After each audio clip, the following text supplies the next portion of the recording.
काल अमित भाऊंना मी विनंती केली होती की मला राज ठाकरे साहेबांना भेटायचंय, त्यांची मला वेळ मिळू शकते का. लगेचच राज ठाकरे साहेबांनी वेळ दिली, कारण त्यांनी मला विचारलं होतं की काय विषय. मी म्हणलं अजितदादांच्या बाबतीतलं जे काही ऍक्सिडेंट झालेला आहे, घातपात जो कुठला झालाय, त्याच्याबद्दलची माहिती आपल्याला मला द्यायची आहे. दादांचा विषय असल्यामुळे लगेचच्या लगेच मला तिथं वेळ मिळाला. आज इथं आल्यानंतर बराच वेळ त्यांनी सगळ्या घटना समजून घेतल्या. जी काय माहिती मी घेऊन गेलो होतो ती पूर्ण माहिती त्यांनी समजून घेतली आणि ती माहिती समजून घेतल्यानंतर बोलत असताना त्यांनी सांगितलं की महत्वाचा विषय आणि सगळ्यात महत्वाचा प्रश्न एवढाच आहे की FIR पोलिसांनी का नाही घेतला. त्यांचा अभ्यास चांगला असल्यामुळे त्यांनी मला 2 दाखले दिले सुप्रीम कोर्टाचे, ज्याच्यामध्ये ऍक्सिडेंटल डेथ रिपोर्ट झाला असला तरी FIR घेता येतो, तो नागरिकांचा हक्क आहे. आणि एक दुसरा दाखला ज्याच्यामध्ये काही झालं तरी FIR घ्यावाच लागतो पोलिसांचा, हा दुसरा दाखला त्यांनी तिथं दिला होता.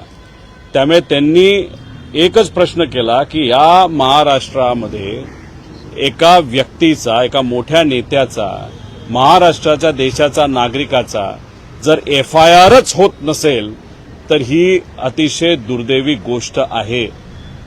त्या बाबतीत ते काय भूमिका घेतील, कसं घेतील हे आपल्याला येत्या काळामध्ये त्या ठिकाणी कळेलच. पण त्यांनी सांगितलं की दादांना मी ओळखत होतो, जवळून आम्ही काम केलेलं आहे, जेव्हा केव्हा भेटायचो आम्ही तेव्हा बोलायचो. दादा असले काय नाही तर कुणी असलं काय, पण मराठी माणसाला जर न्याय मिळत नसेल तर त्यासाठी जे काय करावं लागेल ते मी आमच्या लेवलला त्या ठिकाणी करू, एवढं त्यांना सांगितल्यानंतर आता विधिमंडळामध्ये तिथं काही आमच्या बैठका आहेत, काही लोकांनी मला वेळ दिली, तिथं जाऊन त्यांच्याशी मी चर्चा करणार आहे. हे बघा, जे कुठले पायलट ते विमान चालवत होते ते जिवंत आहेत असं समजून चालणार नाही. जे आधी पायलट त्यांची नियुक्ती झाली होती, त्यांचं नंतर ते कॅन्सल झालं, ते आधीचे पायलट त्या ठिकाणी आहेत, त्यामुळे तो विषय तिथं राहत नाही. त्यामुळे त्या विमानामध्ये जे कोणी 5 जण होते त्याच्यामध्ये दादा होते, त्यानंतर अटेंडंट माळीताई होत्या, जाधव नावाचे जे सिक्युरिटी होते, पाठक नावाच्या को पायलट आणि कपूर नावाचे मेन पायलट, हे 5च्या 5 व्यक्ती दुर्दैवाने आज आपल्यामध्ये तिथं नाही. त्यामुळे कुणी जर सांगत असेल की ही व्यक्ती जिवंत आहे, ती व्यक्ती जिवंत, असं कुठंच काय नाही. ऍक्सिडेंट झाला का घातपात झाला याच्याबद्दलची माहिती आपल्याला त्या ठिकाणी घ्यायची आणि त्यासाठी आपण सर्वजण प्रयत्न करतोय. एक तर FIR या महाराष्ट्रामध्ये घेतलाच जात नाही, हे खरं तर दुर्दैवी गोष्ट आहे. FIR हा देणं आणि देणं हा आमचा अधिकार आहे आणि त्यांनी तो घेणं ही त्यांची ड्युटी आहे. आणि महाराष्ट्रामध्ये अशी एक गोष्ट होत असेल तर हे फार चुकीची आहे. आणि आज राज ठाकरे साहेबांना भेटत असताना योगायोग आज मराठी दिवस त्या ठिकाणी आहे, त्यामुळे मराठी माणसासाठी राज ठाकरे साहेब आजपर्यंत लढत आलेले आहेत. आणि मग आज दादांचा मुद्दा घेऊन आपल्या पक्षाच्या माध्यमातून सुद्धा, कार्यकर्त्यांच्या मदतीने व आपण स्वतः सुद्धा या विषयाला न्याय मिळाला पाहिजे. इतरही पक्ष, नेते, सामान्य लोक, महाराष्ट्राची जनता दादांना न्याय देण्यासाठी प्रयत्न करतच आहेत, पण तुम्ही सुद्धा पाठिंबा ताकद द्यावी अशी विनंती त्यांनी केली. आणि त्यांनी मला सांगितलं, विचारायचं कारण नाही, मी नक्कीच दादांबरोबर त्या ठिकाणी असणारे, न्याय कसा मिळेल यासाठी मी प्रयत्न करेन. नाही, एकतर काय आहे की माझ्यावर टीका काही सत्तेतले लोक आणि नेते तिथं करतायत. काल अजितदादा पक्षातले जे काही प्रमुख नेते आहेत त्यांनी सांगितलं की मी इव्हेंट करतोय. बरं, मी इव्हेंट करतोय असं तुम्ही समजा, आता तुम्ही सत्तेत आहात ना, स्टंट करतोय, तुम्ही सत्तेत आहात ना, FIR हा सगळ्यांचा अधिकार आहे. मी विरोधात आहे म्हणून तुम्ही माझा FIR घेऊन देत नाही, नाही तर घेतला जात नाही. तुम्ही सत्तेत आहात ना, तुम्हाला काय माझ्याबद्दल वाटायचं वाटू द्या, मग सत्तेचा वापर करून तपास काय दिशेनं जातो हे आपण तात्पुरता बाजूला ठेवा. साधा एक FIR करून देण्यासाठी थोडीशी मदत तरी करा.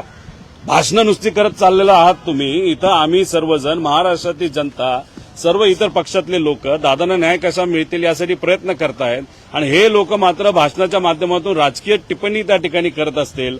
आणि दुर्दैव असं त्या भाषणामध्ये एक तर महाशय असे बोलले की म्हणजे नवीन पर्व त्या ठिकाणी सुरू झाले. अजित पर्व संपणारच नाही, कारण का लोकांच्या मनामध्ये दादांप्रती प्रेम आहे आणि ही घटना घडली त्याबाबतीत शंका आहे.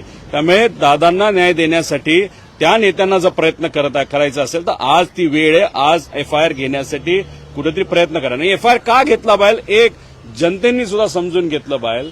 एफआयआर मध्ये जे मुद्दे घेतलेले आहेत, ज्यांच्याबद्दलचे आपण एफआयआर करणार आहोत, जेव्हा हा विषय सीआयडीकडे असतो नाहीतर सीबीआयकडे जातो, एफआयआर झाला की त्या एजन्सीला त्या विषयामध्ये इन्व्हेस्टिगेशन करावंच लागतं. त्यामुळे एफआयआर असणं हे महत्वाचं आहे, तो आपला अधिकार आहे. आणि जे मुद्दे आपण घेऊन जातो त्याच्यात जर आपण इन्व्हेस्टिगेशन नाही केलं तर हे क्रिमिनल इन्व्हेस्टिगेशन होणार नाही, फक्त ऍक्सिडेंटचं तिथे इन्व्हेस्टिगेशन होईल. म्हणून ही भूमिका त्या ठिकाणी आम्ही घेतो. मुरली मोहोळ साहेब आहेत, ते या देशाचे स्टेट एव्हिएशन मिनिस्टर तिथं आहेत. आता त्यांनी तिथं सांगितलं होतं की 1 महिना होण्यापूर्वी दुर्घटनेला आमचा रिपोर्ट तिथं आला पाहिजे. उद्या 1 महिना पूर्ण होतोय. आता 1 महिना तुमच्या हातामध्ये होता. आता प्रिलिमिनरी रिपोर्ट तुमचा कधी येतोय हे आम्ही बघतोय. आज उद्या येतोय, याच्याची वाट आम्ही बघणार आहोत.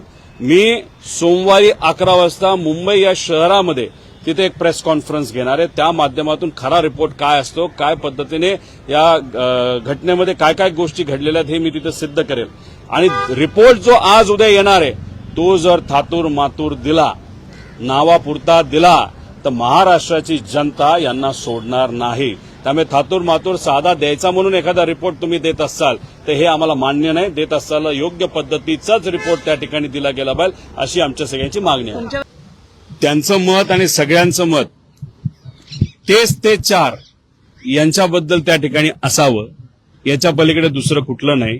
आणि एका महिला आमदारांनी ते बोलून दाखवलं, ते एका व्हिडिओवर आलं आणि ते लोकांपर्यंत पोहोचलं. याच्यावरनं समजून घ्या की एखाद्या नेत्याला जर आमदारांपासूनच लांब काही लोक ठेवत असतील, ते 4 लोक ठेवत असतील, तर मग बाकीच्यांचं काय. तरी दादा हे दादा असल्यामुळे त्या गोष्टी तशा होऊन देत नव्हते. पण तरी जर होत असेल तर काकींनी सुद्धा कुठेतरी सांभाळून राहिलं पाहिजे, एक पुतण्या म्हणून त्या ठिकाणी विनंती करतो. माझं एकच मत आहे की साहेबांचा फोटो दाखवला का नाही दाखवला, लोकांना माहिती आहे की साहेबांचं अजित काकांवर प्रेम होतं, अजित काकांचं साहेबांवर प्रेम होतं. आणि त्यांच्या जडणघडणीमध्ये पवार साहेबांचा काय वाटा हे दुनियाला तिथं माहिती आहे. महत्वाचं काय, तो व्हिडिओ बघत असताना आमच्या डोळ्यामध्ये जेव्हा पाणी आलं, पण मनामध्ये एक शंका होती आणि एक कुठेतरी खंत सुद्धा होती की अजितदादांचं काम हे 40 वर्षाचं राजकीय कारकीर्द त्यांची आहे, त्यांचं काम आहे. पण दाखवत असताना जेव्हा कॅश बॉक्सच्या पद्धतीने फक्त 2 वर्षाचाच विषय त्या ठिकाणी दाखवला, पण त्यांचं बाकीचं जे काम आहे, जेव्हा 85 सालापासूनचं ते असेल ना तर त्याच्या आधीपासूनचं असेल, जर तुम्हाला कॉपरेटिव्ह मुवमेंट पासून बघायचं असेल, त्या गोष्टी दाखवल्या नाही. म्हणजे दादांचं एवढं मोठं कार्य असताना सुद्धा त्या व्हिडिओच्या माध्यमातून ते छोटंसं का दाखवण्याचा प्रयत्न त्या ठिकाणी केला गेला आणि फक्त 2 वर्षाच तिथं का दाखवलं गेलं. म्हणजे कुठंतरी एखाद्या एजन्सीने काय केलं हे दाखवण्याचा ते प्रयत्न करत होते. कॅशबॉक्स जी कुठली एजन्सी असेल का दादांनी काय केलं हे दाखवायचा प्रयत्न ते करत होते. दादांचं जर खरंच त्यांना दाखवायचं झालं असतं तर कुठेतरी तो व्हिडिओ अजून मोठा आणि अजून चांगला होऊ शकला असता, एक दादांचा फॅन म्हणून आणि एक नागरिक म्हणून मला वाटतं.